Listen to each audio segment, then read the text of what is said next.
หอมหอมหอมเนาะได้ว่าอะไรเนาะดีใจว่า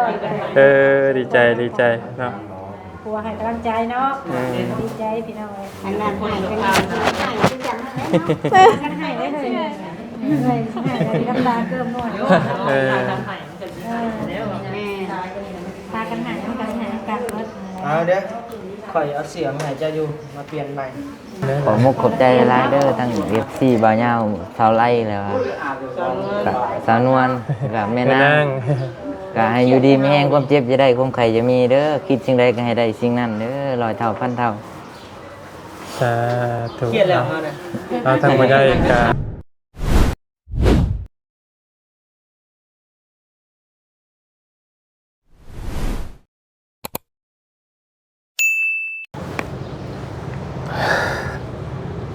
กับสบายดี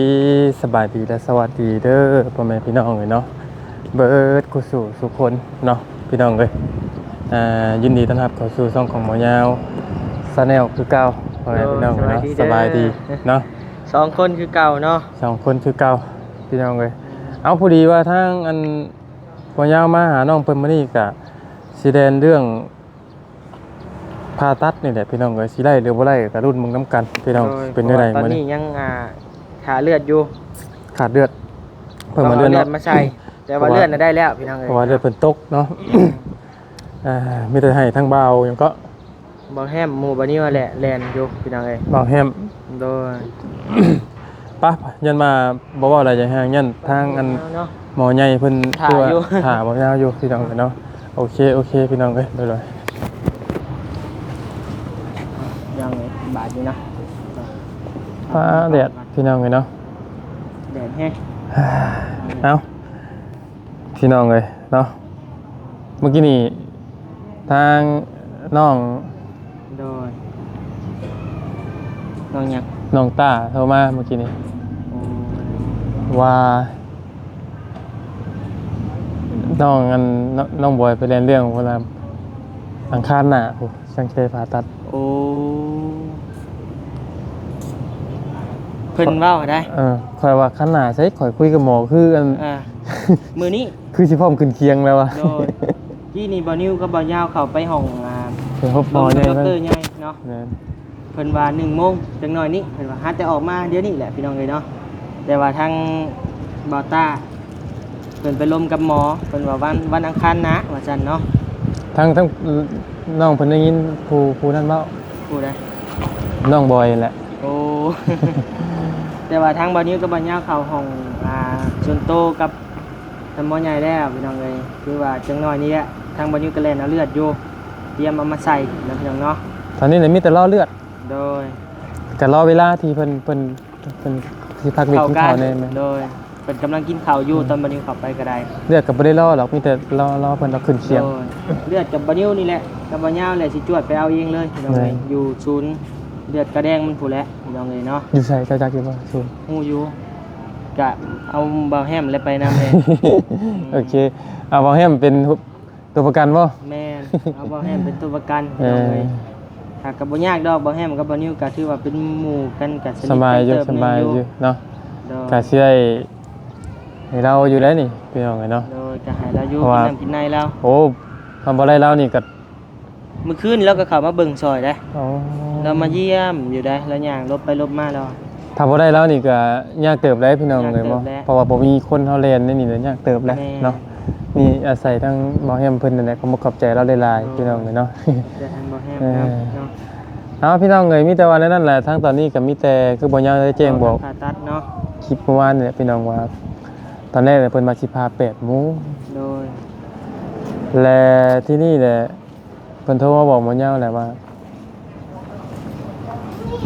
เดือน1 โมง เลื่อนไป1 โมงเพราะว่ามีเด็กน้อย โด เด็กน้อยตอนนี้เด็กน้อยเพิ่นผ่าตัด เรียบร้อยแล้ว ได้เรียบร้อยแล้ว โดย แล้วเด็กน้อยนะ ยังเหลยอีกผู้หนึง โดย หักแล้วและผู้หนึงก็ได้1 โมงเรียบร้อยเลยบาดนี้พี่น้องเอ้ยแน่ๆแล้ว มีแต่เตรียมทางน้องเตเนาะมีแต่ว่าให้พี่น้องหรือว่าพ่อแม่พี่น้อง FC อยู่ใกล้อยู่ไกลมาด้วยตนเองหรือว่า เดี๋ยวมาเยี่ยมด้วยตั จะ ว มา เอง เยี่ยม เนาะ ตนเองมาให้กำลังใจน้องเพิ่นก็ยินดีแล้วพี่น้องเลยเนาะ ดี มาเบิ่งนํกันเนาะ มา เบิ่งลูกเบิ่งหลาน เลยตอนนี้ก็มีแต่ส่งกำลังใจให้เพิ่นนั่นแหละพี่น้องเอ้ยเนาะเพราะว่าการผ่าตัดนะเนาะการผ่าตัดก็เรื่องเด้อจ่ายเลยสังว่ากันที่หลังเด้อพี่น้องเด้อเพราะว่าจังสรุปบ่ได้ให้เพิ่นตัดผ่าตัด ลิ้นพันกันเด้ยังบ่ได้กินข้าวพี่น้องเอ้ย ให้เพิ่นผ่าตัดเรียบร้อยเลยจังว่ากันพี่น้องเอ้ยเนาะ โดย เดี๋ยวบ่ยาสิออกมาแจ้งรายละเอียดอีกทีเนาะน้องนี่ก็ยังบ่ได้เห็นหน้าเพิ่นเด้พี่น้องเพราะว่าพ่อยาแลนน้ำหมอเพิ่นน้ำหมอใหญ่เพิ่นพี่น้อง มาฮอดเลยก็เข้าหาด็อกเตอร์เลย นี่ หรือว่าหมอใหญ่เลยพี่น้อง ได้ แต่ยังไปเข้าไปเยี่ยมซ้ำ นี่แหละจังน้อยเนาะพี่น้องเนาะจะสิเข้าไปเยี่ยมอีกป้าซะ เข้าไปเลยบ่ อยู่ ไป ไปอ่า นี่ว่า สวัสดีโอเคสวัสดีล่ะ ไปส่งบ่ แม่จะไปส่งฝั่งไทยคน โอ้ โอเค แม่ต้องไปรวมมาเอาอะไรมาตัวนี้มันตัวนี้นะซื้อเอาใหม่หรอกจะเอามันมา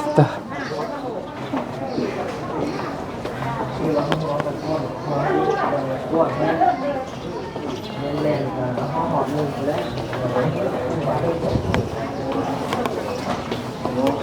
กล่องแล้วที่ยังลึกใส่ไปเรื่อยกับมาบ่สบายดี สบายดี สวัสดี ไม่เรื่องงานบ่ยินยามานี่มากับไผ่ เดี๋ยว จวดเดียวเลย มาเถิงนะ หอดเติมแล้วถ่ายคลิปแล้วประกันมาแล้วนี่แหละ ไม่ได้เศร้าหูบ่ ไม่ได้เศร้าเป็นไรเพื่อเขาขี่รถกับมาหอดกับมา9 โมงเนาะมา9 โมงเดี๋ยวมาหอด ใช้บอต้าไปทำเรื่องผ่าตัดว่ามือใดก่อน บนหนาบริษัทมีแต่ผัวต้องแต่ว่าเลยฟัง ใช่ตอนนี้ใช่ ข้างใน ข้างนอกนี่หรอ ผัวต้องแต่แล้วแหละไปถามกับเบิ้งกับบือมาว่าเลือดประทัดมากแล้วเบิ้งว่าจะ มีแต่บัดนี้เรียบร้อยแล้วจังหน่อย1 โมง เพราะว่าหมอบอกเขาแล้วนี่แล้วว่าถ้าประทัดมื้อนี้เป็นวันอังคารนะ เลยมาโทรหาว่าเนี่ยนี่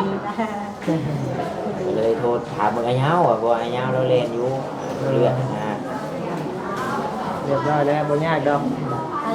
ว่าเขามาเห็นหน้าตาเนาะเป็นแย่งใจก็คือว่าเขากับเบาใจซึ่งเนาะแต่บางทีพูดเราพี่จะไข่ต้องไข่กูอยู่น้ำกับสิไห่นะ มันมีแต่โอเคเลยเฮาอัน เข้าไป ไปเยี่ยมพยายามน้องเพิ่นก่อนเนาะไปนำกัน โอเคพี่น้องเนาะได้สบายดีหาบทอยู่ป่ะนั่งแล้วใช่นั่งแล้วยิ้มยังอันนี้จ่ายโอ้สบายดีเนาะคือเป็นเติร์ดอยู่ป่ะเนี่ย ไปดีเด้อเบา บ่อยากเมื่อน้ำหมูบ่เจ้าอยากเมื่ออยู่บ่ โอเคเนาะใช่เมียจะไปใช่อยู่ข้างนอกไปอยู่พุ่นละเป็นอะไรมาจากมุงละเจ้า มาแต่เช้า มาแต่เช้าพวกมาผู้เดียวจ้ะบ่ แม่มาเราไปสายมาส่งมา เจ้าผู้เดียวเลยเตรียมจะขึ้นเสีย มีแต่ว่าเตรียมนะประมาณบ่ายโมงเด้อประมาณบ่ายโมงจะสิแลนไปเอาเลือดเอาหยังเนาะ ไปถามยังไงกินนี่คือตัวมันคัน ตัวอังคัน ไปทางกับไผ่ เพิ่นเอิ้นไป เฮ้ย ไปทำไปเอาไปเวลาลูกเลิกแล้ว ยกเลิกแล้ว ครับชนะ แต่กี้นี่ให้หมดแล้วเอาไปเราจะต้องเจอใหญ่แล้วตัวเป็นมือนี่1 โมงเตรียมตัวเตรียมใจไว้ให้ดีไม่ต้องตื่นเต้นเด้อ สบายดีทั้งน้องนิ้วเนาะสบายดีทั้งน้องเพิ่นจะเนิ่มเนาะ เป็นไงนอนอยู่บ่เมื่อคืน ไปนอนแต่มันก็เจ็บคอน อนพักผ่อนได้จังหน่อยเด้อ รับแน่ เตรี เนาะ ยมตัวเข้า เป็นดึงเลยเขารุดโบกแล้วเป็นดึง ดีๆอดอาหารและเครื่องดื่มโอเคเตรียมเข้าการผ่าตัดเลย ว่าพ่อมื้อนี้บ่ ประมาณบ่ายโมง มันบ่ายโมงบ่ แม่ โอ้ไปนี้ เป็นหยังลอกไล่อยู่ดอกเนาะ มาหน่อยเนาะ เนาะเพิ่นให้อดข้าวตั้งแต่จังโมง แต่10 โมงกลางคืน เออ แต่10 โมงกลางคืน เออ ข้าวเดี๋ยวนี้ยังไม่กินข้าวเพราะว่าเพิ่นให้กะเกียมเด้เนาะข้าวน้ำ กินบ่ได้แล้วเนาะ ผ่าตัดแต่ว่าต้นสิเป็นเฮ็ดได้ไม่ได้ เรียนกันมาว่า อืม มาแล้วเด้อ อาใส่ละเด้อสู้ ที่นี่นะบ่าวเนี่ยมาก็ ตัดไว้ดิ โอเคแล้วพอดีเข้าไปล้มน้ำหมอเพิ่นแล้วเพิ่นว่า เขาซื้อเจ้าเป็นที่ใด วันบ่ายโมงมีแต่บ่มีหยังแต่ว่าเลือดจะตกเนาะ ตก เขาของผ่าตัด ถุงหนึง จักสิแม่นจักถุงแล้วแต่ว่าได้ถุงหนึงก็ดี แต่นี่กันไว้เด้ กันไว้ ดีกว่าบ่ได้ ถ้าบ่มีจักทีแล้วยังก็เต็กเนาะแต่ว่ามันสายว่าจะมีแบบพี่น้อง การติดต่อเรื่องง่าย เลือดคุกโอบอก เอ คุกเอ เอ เลือดคุกเอ ใช้อยู่ยังเอ ถุงเดียว บัดพอได้เลือดคุกยังจ้า ใครอยู่ยังเอเจอ AB เข้าไป โอ้เฮงนักนะ เออ ต้องปวดสบายดี สบายดีเอ้ย สวัสดีเลือดอย่างบ่พอมาได้ถามเลือดพอได้เนาะพอได้ตรวจเบิ่ง โอ้ยพอก็เลือดออกบ่ได้ดอกอัน เป็นนี่เนาะ โอ้ยมีแห้งจักเลือดดีบ่ดีก็ยังบ่ฮู้อะนะ เบิ่งว่าปวดเบิ่งว่าเขาก็ยังบ่ฮู้เนาะ แม่คะแนนคนตุ้ยพี่มีแห้งคือบ่นิ้วนี่ได้อยู่นี่ ปวด คะแน เบิ่ น ง ว่ามันคือกันบ่นิ้วนี่ตั้งเบิ่งนี่โอ้ได้ บ่ ตะกี้เลือด มันก็บ่ได้เนาะ บ่ได้อีกแต่ว่าคนตุ้ยเดี๋ยวบ่นิ้วนี่ออกง่าย เป็นบ่ยาวเด้เฮาบ่เคยเห็นเนาะบริจาคเลือดได้ผ่านมา บ่ได้เฮาบ่ได้เคยบริจาคเลือดได้ เคยบ่ นี่บ่เคย บ่ยาวก็ได้อยู่แต่ก็สิลุดโชมลงแห้งเลยเขาเลยจ่อยดิ จอยนี่ อันนี้เฮานี่เขาบอกกับป้าวินหัวมึนอยู่ได้เลี้ยงเขาได้ ยังบ่เคยฮะก็อยากลองมึงอยู่เด้นี่เพราะว่าเฮาถ่ายเลือดเฮาออกก็ดีคือกันเด้อแม่น แม่นแล้ว เปลี่ยนเลือดออก คือผู้หญิงมันได้เปลี่ยนตลอดเดียว เออ ในผู้ชายบ่เคยไปเปลี่ยน โอ้ เสื้อ เป็นบ่ เนาะ มีแบบปันเรื่องก็บ่ได้เปลี่ยนได้เทื่อ ก็มีว่าทำแต่ว่าการคลอดลูกก่อนอย่างนี้เนาะ อยากลองมึงอยู่ เดือนดี แม่คลอดลูกแม่ แต่ขนาดสิได้อีหรอก ได้อยู่ แม่นได้อยู่ เป็น คือ สิมื้ออยู่ แต่ว่าเคยปวดเลือดบ่จ้ะ ยังบ่ฮู้อยู่ว่าเจ้าของเลือดอีหยังนี่นี่ ลูกแม่ลูกเพราะว่ายังบ่ฮู้คือกันเพราะว่าเฮาบ่เคยตรวจได้จ้ะ เคยอยู่เอ้ยไผมันก็เคยบ่ทุกคนแหละเลือดน่ะแต่ว่าบ่จื้อ แต่เฮาเป็นบ่จื้อไป แม่ ดีบ่ ใครอยู่ก็นำยา AB ถ้า AB นี่ปอเด้อ ค่ะเนี่ยว่า มันหายาก มันก็มีได้อัน แต่ว่ามันมีเลือดกรุ๊ปนี้ที่ว่าเข้ากันได้แต่เฮาบ่ฮู้ว่าอีหยังเขาลืมแหละ คือเจ้านี่ A เนาะเลือด A มันบ่กรุ๊ป A บ่กรุ๊ป A หมอกวดออกมา หมอกดออกมากรุ๊ป A เป็นบ้า BA มาได้ BA แล้วบอกกลับกันได้ A แต่หมอใหญ่การันตีมาแล้วว่าเป็น A เด้เขาเข้าไปหากัน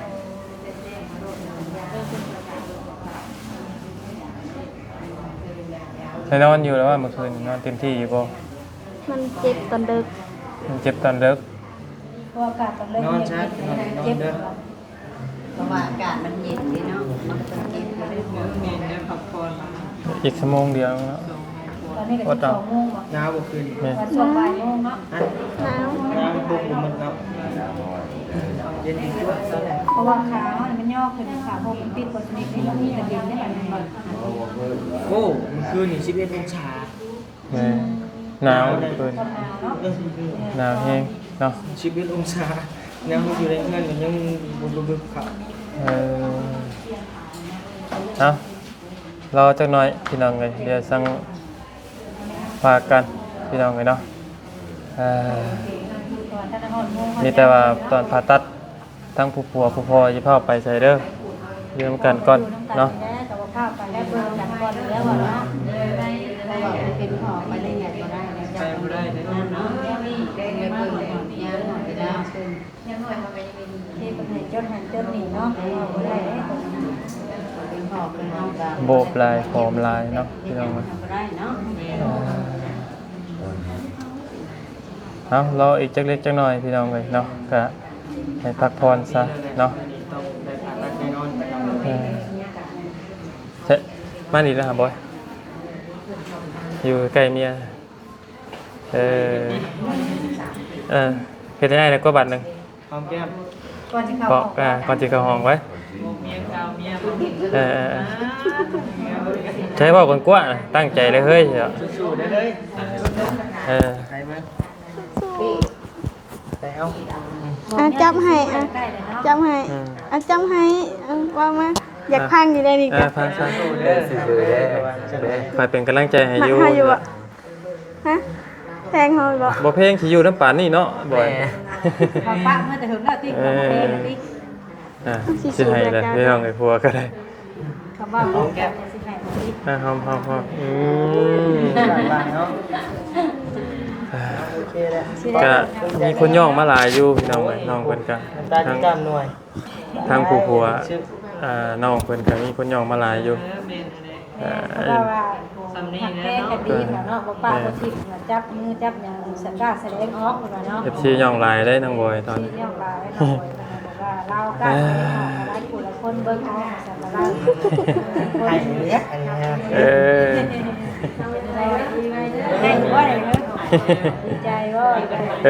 ดีใจเนาะ กลัวให้กำลังใจเนาะดีใจพี่น้องอันนั้นให้กันให้ได้เลยให้น้ำตาเกิมหน่อย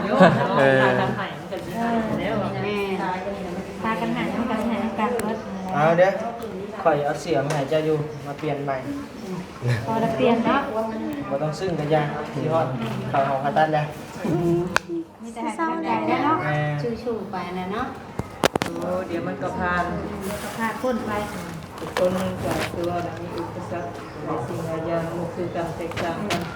พอได้ยินจะมีเอากับมีเฮงเลยละเพราะว่าเพิ่นตอน เอาไปเนาะ ตอนน้องเพิ่นโตหากินนี่ว่าวันอังคารตกใจเลยกินนี่เฮ้ย เลือดไปไกลแค่บอก เฮาคือเลื่อนไปไกลแท้เฮาคือคุยกับอันท่านหมอเพิ่นอันหาสิว่างนี่นะคือว่าเปลี่ยนไว้ว่าแท้นะ คือว่าเลือดไปเป็นรถไฟเลยสิ คือว่าเฮาหาสิออกจังว่าจะห้องอะนะ คือว่าคุยกันเรียบร้อยเนาะ คือว่าแล้วอย่างมันก็เปลี่ยนแปลงไปได้มันบ่มีหยังแน่นอนเด้เนาะ มันไม่อย่างแน่นอนเนาะมันเปลี่ยนไปได้ บางเทื่อมีฉุกเฉินกว่าเฮากัน แม่น เอาฉุกเฉินเข้าก่อน แต่ว่าผมมีเขาคุยกับเพื่อนแล้วทีนี้มีแต่ว่ารอเวลาประมาณ1 โมงอีก1 ชั่วโมงนึงนะตอนนี้ แต่เราก็ต้องอยู่จนรอจนกว่าน้องเขาจะออกมาแต่ทำงานรัดเลย บ่ได้ซื้ออย่างมากเด้อมื้อนี้เพราะว่าไอ้มาแบบเผาๆจวดอย่าว่าแต่ซื้อเลยข้าวยังบ่ได้กินน้องเลยตอนนี้ มีตอนนั้นเอาเขาเลยโทรหาอยู่ใช้สมัครเซ็น ฮอดอันตลาด ตลาดบอกแต่ไม่ได้ผมมีเวลาซื้อหันนี้เลย บ่ บ่หมอทางท่านหมอเพิ่นก็มีเรื่องจากลงน้ำเนาะ แม่เพราะว่าท่านหมอเพิ่นโทรหาเฮาตั้งแต่8 โมงเพิ่นก็เข้ามาแล้วเข้ามาไว้เลิศนะให้กำลังใจกันเดียวกันในเช็ดน้ำหูน้ำตาไปนะให้กำลังใจกันนะเพราะว่าเขาไปหอมมาตัดแล้วก็เพิ่มเพื่อที่จะเห็นกันอีกเนาะเพิ่มถึงแล้ว บ่ถึงดอกชั่วโมงกว่า2 ชั่วโมง กันได้ เฮาตอนกับเมียเฮาเขาพาลูกซื้อเฮาก็ยังให้ใจกันเนาะ จะหายเนาะ แม่นมันแบบนึงอยู่เด้เนาะ มีจะผ่าบ่มีจะ ผ่านะ เอาลูกกับข้าวพ่อเมียจ้ะ แม่ผ่า ลูกแรกบอก เอาโอเคเด้อ แม่คนแรก สิได้จบคลิปไว้ก่อนเนาะจะได้จะสู้เพราะว่าห้องแก้มปานนี้แหละ ยังสิได้อีกดอกยังมีอีกช็อตหนึงอยู่เนาะ สบายดีเป็นช็อตได้น่ะ สบายดี ก็ปัดซ่อมเพิ่นสิคืออันเคลื่อนใหญ่พุ่นแหละเนาะ โอ้ช็อตตัวนั้นบ่ช็อตตัวนั้นนะ เอาอยู่ดีไม่ให้พี่น้อง ว่าทำแจ้ง จนเบิ่งเรื่อยๆนำไปบ้าง นะบ่ฮู้ว่าทั้งบ่ยาวกับบ่ฮู้ว่าสิเว้าหยังพี่น้องก็มีแต่บอกก็มีแต่ว่า สู้แหละ ตั้งใจดีๆเนาะมีแต่บ่ให้คิดหยังตั้งใจจังแม่น ตั้งใจคือคอยบ้างมันต้องคิดอย่างไร จักสิเว้าหยังเด้มีแต่ว่าตั้งใจทั้งมุกตั้งใจนะตลอดเวลาแล้วก็เนาะ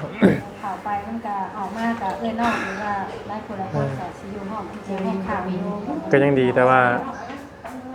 มันว่ายังไงมันไกลหัวใจเนาะ มันไกลหัวใจตอนนี้นะ มันไกลหัวใจอยู่ แล้วมันเสี่ยงนั่นว่ะ เนี่ย มันไกลหัวใจอ อยู่ ยู่กับภายนอกแม่เนาะ แม่น เป็นไง จักสิเว้าได้แล้วมีแต่ว่าให้น้องตั้งใจ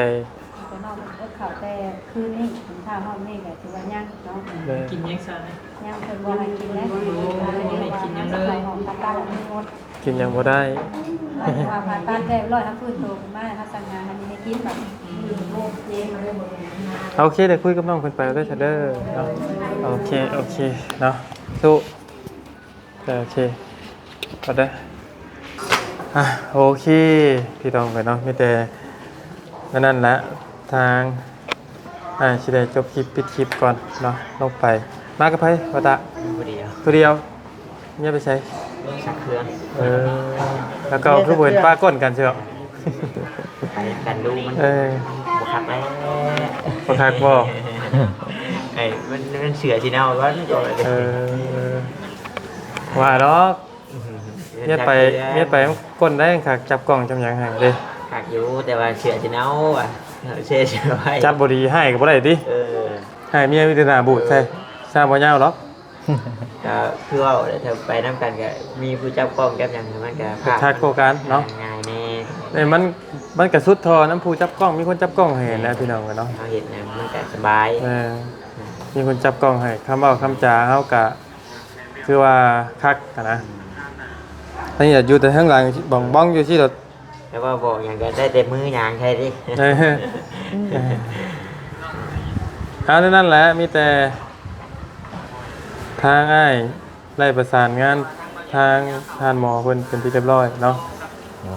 อยู่ในราวๆ1 โมงพี่น้องเอ้ยเป็นเตรียมโตวเนาะตอนนี้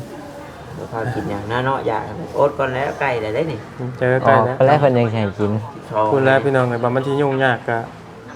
สิได้รักษาตัวกับบัดคุณแล้วการใช้จ่ายแน่นอนแหละบัดนี้บัดนี้การใช้จ่ายการใช้เงินนี่แทบสิทุกมื้อแล้วบัดทำได้ออกมาแล้ว แต่ก็อย่ามันเอาวิกฤตนี่ให้มันผ่านพ้นก่อนพี่น้องเอ้ยเนาะเอามีแต่นั้นน้องบอยเด้อทางน้องต้องหาแล้วก็ซะ มาสิบ่หาอะไรหาก่อนเนาะน้องเรียกอะไรดิโอเคครับเนาะทาง ได้ยันละมันเกะกะ บ่เป็นหยังคักเลยเนาะมันม่วนได้เลยเนาะ แม่นวดได้แล้ว คืออันน่ะเห็นในคลิปนี่นะมันม่วนจับมองหันตรงนี้แหละ ได้แล้ว ขัดเร็วเอ้ามีแต่นั่นแหละท่านน้องบอยเด้อแต่เป็นในความรู้สึกทางเมียที่ได้เขาไปผ่าตัดนะ ตื่นเต้น ตื่นเต้นบ่ เด้อ ตื่นเต้นแทนเมียบ่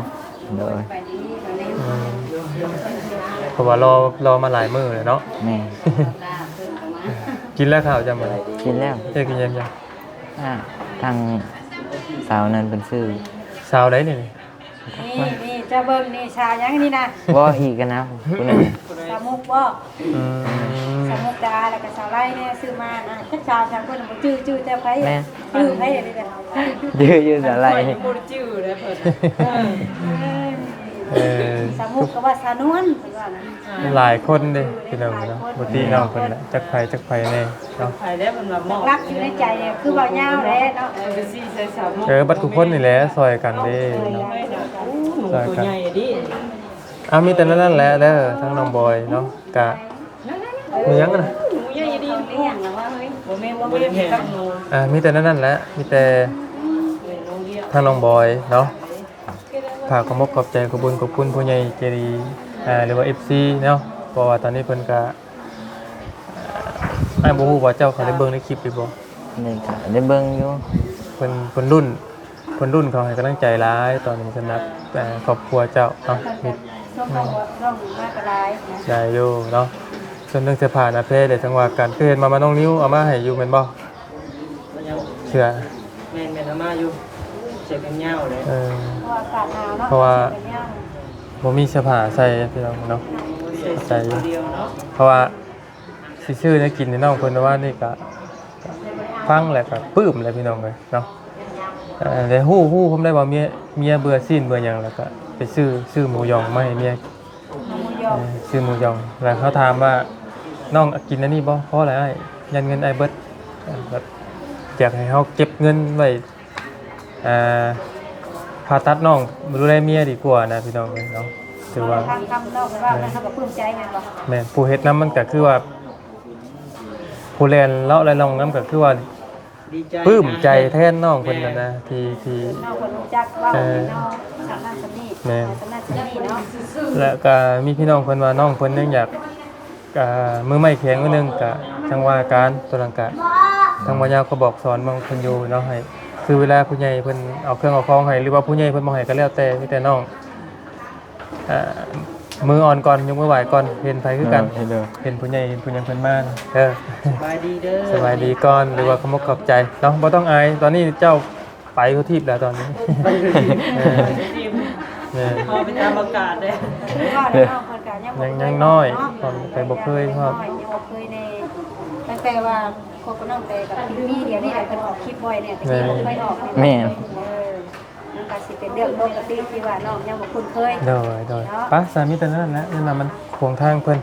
ฝากขมกขอบใจขอบคุญขอบคุณอีกทีเพิ่นเลย ขอมุกขอบใจหลายๆเด้อทั้ง FC บ่าวยาวชาวไร่แล้วครับก็สาวนวลกับแม่นางก็ให้อยู่ดีมีแห้งความเจ็บจะได้ความไข่จะมีเด้อคิดสิ่งใดก็ให้ได้สิ่งนั้นเด้อร้อยเท่าพันเท่า สาธุ เครียดแล้วเฮาน่ะ เอาทางบ่ใหญ่เองก็ เห็นอวยพรดีเลยมื้อนั้นนะ ทางบ่ใหญ่เองก็ต้องขอบคุณ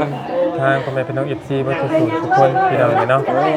ขมกขอบใจแทนน้องเพิ่นที่เมตตาดูสงสารแล้วก็คำแนะนำดีๆเข้ามา ตี เนาะ เบานิ้ว ใน นำ หลาย เด้อ ดีมีแรง ความเจ็บจะได้ความไข่จะมีเด้อ โดย คิดที่ใดก็ให้ได้สิ่งนั้น โดยเอาอยู่ดีไม่แห้งพี่น้องขอบกับใจหลายๆเนาะที่บ่ป้าบ่ทิ่มทางน้องๆเพิ่นเนาะฝากเป็นกำลังใจให้แล้วก็เข้ามากดไลค์กดแชร์ขอบคุณนี่หลายที่คอยส่งแรงใจและคำแนะนำดีๆเข้ามาอันไหนที่มันผิดพลาดอันไหนฮู้เท่าบ่ถึงการเนาะทางบ่ยาวเองก็ขอโทษหลายๆพี่น้องแนะนำกันตักเตือนกันมาได้เลยพี่น้องเด้อเนาะมีแต่รุ่นกันอีกวันนึงพี่น้องเนาะรอบหน้ารอบในผู้ผลกันสิเป็นหน้าใดกับพี่น้องเลยสบายเด้อ